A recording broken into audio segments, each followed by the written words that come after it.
Hey there, Sarah here, and today I wanted to go over 10 ways that I help my neurodivergent teen. These are physical tasks, but also mental shifts that I've made for my autistic and ADHD teen girl. I did not do my makeup today. There probably won't be a lot of B-roll. This will be more of a podcast style chat. So go ahead and put me in your earbuds and listen to me. You don't have to look at me the whole time.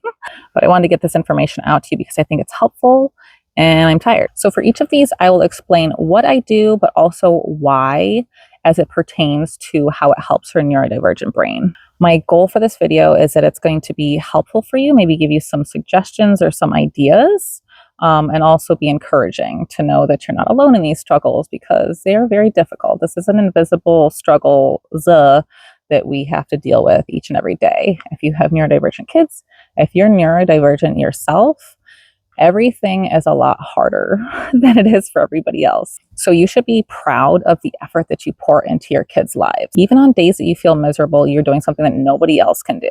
Your kid loves you and you are building a life and relationship for them amid all the chaos that's out there. Just to quickly go over my family background, I am an AuDHD mom of 3, soon to be 4 girls, all neurodivergent.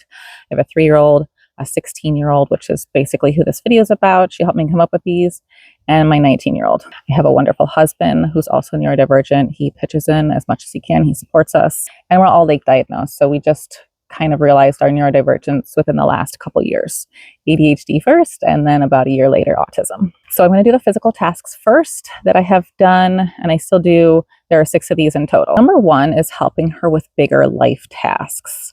I used to regularly help her clean her room. It would get very, very, very messy, and I would come alongside her periodically and help her clean her room. I have also helped her set up a business plan so that she can sell her masks on Etsy. I set up daily routines with her many times. Currently, I'm helping her to find a job, kind of coaching her what to do, how to talk to people, what to expect, and helping her with a resume. While all of these things never succeed the first time we did them, I would continue to do them with her over and over again. And at some point, she was able to take the task on herself permanently, such as cleaning her room. But she just needed me to come alongside her, to encourage her, to show her that she can be successful at these things, and to know that she's loved and that she is valued as a human being. So why do I do this? ADHDers are forgetful. We are inconsistent. And big projects can be very daunting. We need the dopamine. So an easy, quick win is a great accomplishment. It's like a great hit for your dopamine. We need this dopamine so that our brains are balanced, so that we're not in a brain fog all the time, trying to create a balance for our brains. And so these bigger projects can be so daunting that we don't start them. Also, like for things with a job, it's, there's a big fear of the unknown and not knowing what to expect, not knowing what's out there, not being able to control your environment, which is a big thing for hypersensitivities and autism. And our brains develop differently. Some parts of our brain develop more slowly than for a neurotypical person. And so getting these routine tasks that are bigger to become a routine task, it just takes a little bit longer to take hold. The second one is learning about our neurodivergence, but mostly, this relates to her. There is so much to unpack about how our brains work differently than what we've thought our brains did as neurotypical people our whole lives. So we were told one thing, our brains actually work completely differently. And now we have to relearn how our brains work. And every facet of our life is infected by how our brain works. If you are like us and you only recently got diagnosed or self-diagnosed, then this is definitely a journey that will take the rest of our lives. But the good news is all the answers are out there for us to find. So even as you learn about things like monotropism, sensitivity, rejection sensitivity dysphoria, stimming, you still have a unique child whose brain works differently from everybody else's, and they need your unique care. Number 3 is fixing the food or buying the food that she likes. Why do I do this? So a lot of it has to do with buying the food that she likes because she has hypersensitivities to tastes and textures, and therefore there's very few things that really actually appeal to her. And it's important that she eats regularly, or, we get those blood sugar spikes. If she's been hyper focusing, she may not realize how hungry she is until she's starving, which makes it even more difficult to make yourself food and a lot easier to want to just grab something that's sugary. It can be a lot of mental effort as well just to make food. There's so many steps and so many things that go on in our minds very quickly, from thinking about what kind of food you want to how long it'll take to make that food, to do we have the ingredients for that food, how much cleanup is going to be involved. So just having simple things for her to make reduces a lot of that decision fatigue and that mental effort. That way she can get started on eating some food without that first major roadblock. Number 4 is homeschooling her. And I recognize that not everybody can have the privilege of doing this. I am a stay-at-home mom, and my daughter uses a flex program. So she doesn't have to log in at any specific time or attend any specific classes. She can literally do everything on her own, but it's not a program that I run. It is a program that's run by the state. And it still is tricky. I have a 3-year-old who requires constant attention, not to mention my own needs. So why did we make this switch? There is so much bullying at school, so much anxiety, constant distraction, not to mention that school is oddly set up as it is, sitting for hours and hours and told that you have to concentrate on something that's presented in a very boring way is, I would imagine, hard for a regular kid to do. And on top of that, a lot of the stuff they don't ever use for the rest of their lives. So, my daughter realizes this, and having no reason why you're doing something is definitely like an autistic characteristic, where you have to have a reason in order to accomplish a task. Also at school, that's your social battery draining very quickly. A lot of autistic people have trouble with social battery. The environment that you're in can't be controlled, and there's the hypersensitivities of light and sound. And that's just basically an entire day of torture for her. Number 5 is body doubling. We typically body double with bigger homework projects that she has to accomplish. Why do I do this? Dopamine comes, like I said, from the quick win. And when you have these bigger projects, rather than just a regular everyday homework assignment, I've noticed that it presents a huge roadblock for her. So I'm constantly checking in with her to make sure that she's getting her homework done. And when I see that she's kind of full stop, there's a reason. And a lot of times it is those bigger projects. So even though she has the privilege of doing online classes, the subject matter is still also quite boring. It's not presented in a very interesting way. If you think about school, when you went to school and you had like 1 or 2 of those teachers that you really liked, because they were excited about class, because they were excited to teach, and probably also you were able to learn from them a lot better and understand what they were trying to teach you. Unfortunately, I don't feel like that's normal. So the dopamine here isn't really going to come from these different subjects that your child is learning in class, unless it's something that they specifically love already. Body doubling just gives that energy, that motivation that you're working alongside somebody else. For some people, it can also almost be like a challenge, like, hey, they're working on something, I bet I can get mine done first, or who could do the best job. And number 6 is doing crafts together. This could be something different for you. With my older daughter, I used to watch TV shows with her because she loved TV shows. But my 16-year-old and I both really enjoy doing crafts. So it is a time to spend together that's quality time, good old-fashioned quality time. And it doesn't have anything tied to it, like homework, something she has to do, me telling her what she needs to do, or talking to her about something heavy. It really allows us to joke around, open up with each other, and just have fun. This one I think is pretty neurotypical why we do it, but it's, quality time. You're filling each other's cup. You're connecting. You're investing in that deeper connection, and not just the time that you spend with your child is not just, nagging them and berating them or helping them with their homework or telling them they need to do something. Let's move on to the mental shifts. There's 4 of these. The first one has to do with hormones. Hormones for neurodivergent girls and women are going to be felt a lot more strongly. We've talked about hypersensitivities. We are just more sensitive people. We're sensitive to everything a lot more so.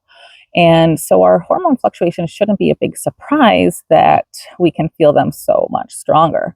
For a teen girl, this can be all the hormones that come with adolescence, as well as monthly cycle through the hormones. So it's just worth knowing that these sensitivities exist in women's hormones as well. A lot of neurodivergent women and girls have PMDD, which is just really severe premenstrual ups and downs. Number 2 is knowing when to push and knowing when not to. So obviously we still have to get stuff done. She still needs to get stuff done. I can recognize typically when she's at capacity, and a lot of times now she will tell me that she has no motivation, she can't focus, she's too tired. We're constantly trying to get her on a good sleep schedule, but sleep isn't always feasible for her. A lot of times she struggles with getting good sleep, which affects so much all of these other struggles that we have. And I'm always touching base with her about her homework and her chores to make sure that she's getting along with her things that she needs to. Why do I do this? Alexithymia is a term that a lot of us neurodivergent people struggle with. It makes it hard for us to know what we're feeling or why we're feeling that way. And so if she has done a number of draining tasks, which could be homework, it could be something social, it could be something in her mind that I don't even know what's going on, this can cause her to lose focus and energy very quickly. And it may happen quickly because you just don't realize that it's happening until all of a sudden it hits you, which is the alexithymia. So accommodating her energy levels while also trying to get these tasks accomplished can be very tricky. And we both still struggle with this thought that we just have to push through. And that's just what society has always told us to do. But it doesn't really work for our brains because our brains are trying to tell us something. They're trying to tell us that we need to slow down and that our nervous system is at capacity and we just need to take a break. Number 3, and I'm sure this is something that you do too, but providing her with a safe and a comfortable home.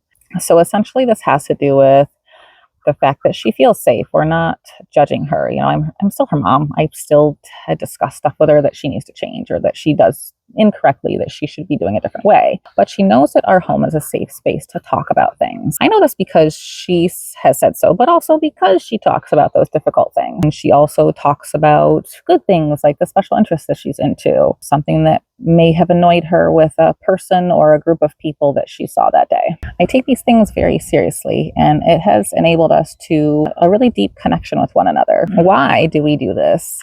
Because everything outside of our house is an unknown. Our environment is unknown. When we go and when we come back is unknown, and what we're going to experience while we are there.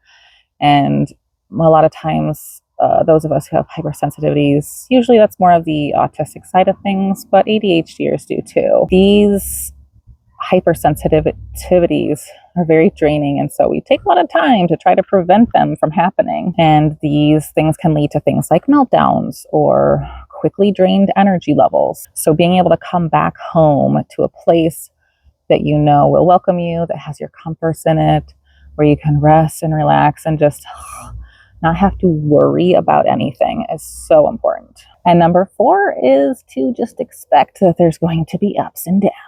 For us, the ups are very high and the downs are very low because of how sensitive we are to things. So it's not just her who's struggling. I'm struggling. The rest of my family struggles. And some days we're just exhausted and miserable, and I can't help her. She's kind of on her own for a day or two. And of course, I suffer from guilt from this, but I mean, life isn't perfect. I don't want her to think that she needs to try to push herself to be perfect, but to model the behavior that she should accommodate her own needs. And as she becomes an adult, this is something that will be an invaluable skill for her. Being able to speak up in situations where she needs to accommodate herself is invaluable when our society has been telling us the opposite our entire lives. So it's really important to imprint that realization on our kids that what they need is important and it is worth asking for. Okay, so here's your key takeaway, because I know each of these kind of gets off on a tangent because our brains are just so intertwined with everything that we're doing that, one simple act isn't really what it looks like or what you think it would be. It's all these other things too that are related to it. You can't just take your brain and separate it from your life and expect to feel fulfilled and to be healthy. It's like telling a cup that it's an apple and then you try to eat it. It doesn't work. I didn't want to leave without saying a couple of ways that she has helped me immensely too. And I'm sure we can all agree that our kids help us and they teach us stuff that we never would have expected. But first, if you like this video, please hit the like button, share it with somebody who might be able to use it, and subscribe if you want to get more content geared toward being a neurodivergent mom or parenting neurodivergent kids. One of the big ways that she's helped me is that she helped me realize I had ADHD and subsequently autism. This took a lot of discussion. She showed me a lot of videos, and it took a lot of time to digest because the stereotypes, especially behind autism, the stuff that the media feeds us, is very different than what a lot of people with autism experience in real life, those of us who are high functioning. She also makes me feel a lot less alone. I have 2 other girls, but she is the one who's the most similar to me. So we can talk about weird stuff and laugh at each other and laugh with each other and understand why we're so ungodly tired all the time. And then other fun stuff like helping me with crafts because I'm pretty clueless. She's really good at problem solving, building things, and technology. She's a lot better with technology than I am. I hope this was encouraging for you today. Thank you for joining me, and I hope to see you next time. Thanks. Bye.